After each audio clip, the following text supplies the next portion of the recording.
Assalamualaikum warahmatullahi wabarakatuh. Halo semuanya, perkenalkan nama saya Jihan Adenirum akan mempresentasikan tentang proyek UAS mata kuliah landasan pendidikan dengan topik pembahasan sejarah pendidikan masa prakemerdekaan dengan subtopik pembahasan pendidikan masa Hindu-Buddha dan pendidikan masa Belanda yang diampu oleh Ibu Dr. Insinyur Vina Sarifina MM.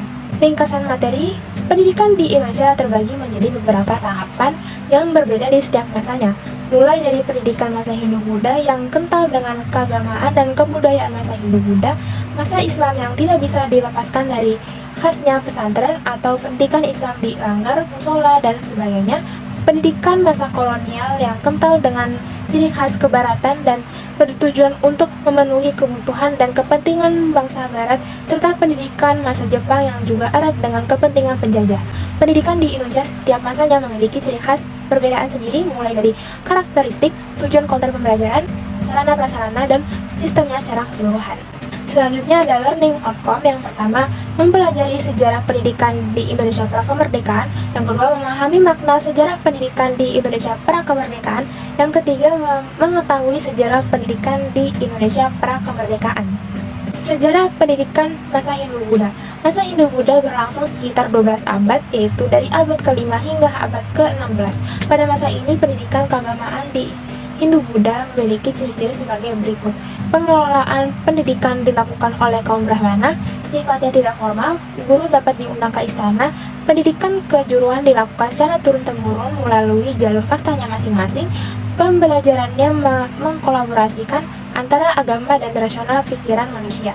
Sejarah pendidikan masa Hindu-Buddha tujuannya mencapai moksa bagi agama Hindu dan untuk mencapai nirwana untuk agama Buddha.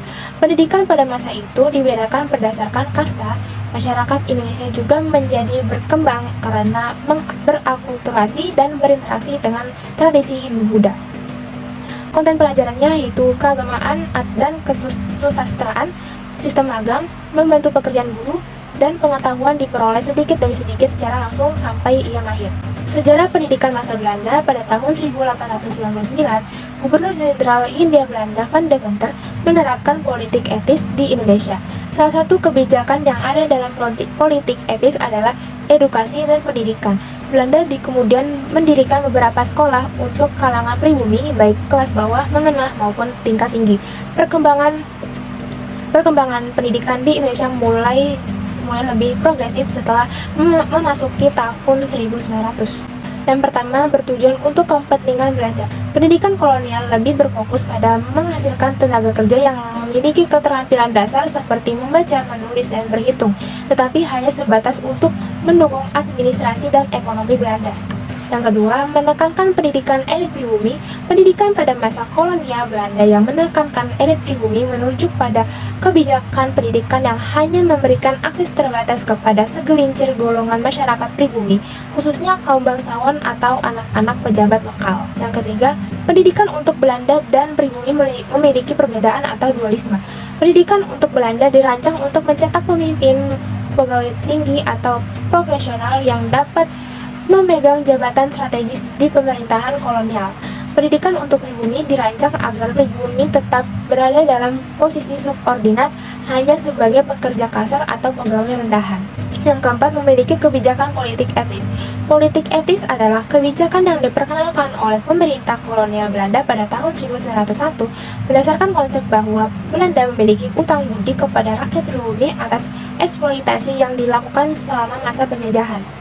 Yang kelima, memiliki ciri gradualisme, yaitu pendidikan untuk rakyat pribumi dirancang secara bertahap, dimulai dari pendidikan dasar dengan kurikulum minimal yang tidak memungkinkan mereka untuk langsung melanjutkan ke jenjang yang lebih tinggi. Tahapannya itu ada sekolah desa, sekolah rendah, sekolah menengah, dan sekolah tinggi yang terbatas untuk segelintir orang.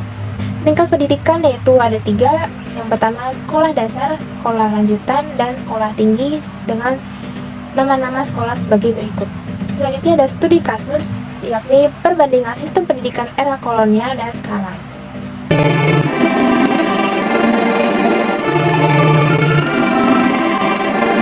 Latar belakang pada era kolonial, terutama pada masa penjajahan Belanda di Indonesia, pendidikan memiliki tujuan utama untuk melayani kepentingan kolonial. Pendidikan yang diberikan hanya ditujukan untuk mencetak tenaga kerja yang dapat mendukung administrasi kolonial. Pendidikan bersifat elitis dan terbatas pada kalangan tertentu, terutama anak-anak bangsawan atau orang-orang yang bekerja untuk pemerintahan kolonial. Pendidikan saat ini memiliki tujuan yang lebih inklusif dan berfokus pada pengembangan potensi individu serta mencerdaskan kehidupan bangsa sebagaimana diamanahkan oleh Undang-Undang Dasar. Pendidikan tidak lagi terbatas pada kelompok tertentu tetapi menjadi hak semua warga negara tanpa memandang latar belakang sosial. Selanjutnya ada input masalah. Yang pertama, bagaimana penerapan kurikulum era kolonial dan era saat ini? Yang kedua, apa perbedaan sistem pendidikan pada zaman kolonial dengan zaman sekarang? Yang ketiga, mengapa pendidikan harus sesuai dengan perkembangan zaman? Proses penyelesaian masalah, kurikulum pendidikan kolonial lebih banyak berorientasi pada kepentingan penjajahan dengan penekanan pada keterampilan administrasi dan pengenalan budaya serta bahasa Belanda. Saat ini, pendidikan lebih inklusif dan terbuka dengan fokus pada perkembangan keterampilan praktis dan kemampuan berpikir kritis. Yang kedua, perbedaan sistem pendidikan zaman kolonial dan saat ini adalah pada zaman kolonial bertujuan untuk mendukung kepentingan penjajah seperti menyebarkan agama, mencetak tenaga kerja murah, dan mempersiapkan kelas menengah baru. Sementara itu, pendidikan saat ini bersifat egaliter, inklusif, relevan, dan berkualitas tinggi dan siswa yang aktif untuk mendapatkan sumber informatif. Yang ketiga, alasan pendidikan harus sesuai perkembangan zaman untuk menghindari kesenjangan keterampilan sehingga kesulitan untuk bersaing di dunia kerja. Minimnya inovasi tanpa pendidikan yang adaptif, kreativitas dan inovasi bisa terhambat, mengakibatkan stagnasi dalam berbagai bidang, ketidakpuasan siswa bisa merasa bosan dan tidak termotivasi jika materi yang diajarkan tidak relevan dengan kehidupan sehari-hari mereka. Output masalah, kurikulum di era kolonial, pendidikan difokuskan pada mengajarkan bahasa Inggris, agama Kristen, dan keterampilan seperti membaca menulis. Saat ini kurikulum pendidikan telah berkembang dan berubah menjadi signifikan. Selain itu, fokus pada keterampilan dan seringkali mencakup berbagai mata pelajaran termasuk matematika, sains, sejarah, dan bahasa, serta menawarkan kesempatan untuk siswa mengeksplorasi minat dan bakat mereka. Yang kedua, sistem kolonialisme dapat memperkenalkan sistem pendidikan formal yang lebih terstruktur yang sebelumnya tidak ada, sehingga pada saat ini perbedaan sistem pendidikan hanyalah pengaruh modernisasi. Pendidikan era kolonial membawa pengaruh modernisasi, memperkenalkan ide-ide baru dalam ilmu pengetahuan teknologi dan pemikiran kritis yang berkontribusi pada perkembangan masyarakat.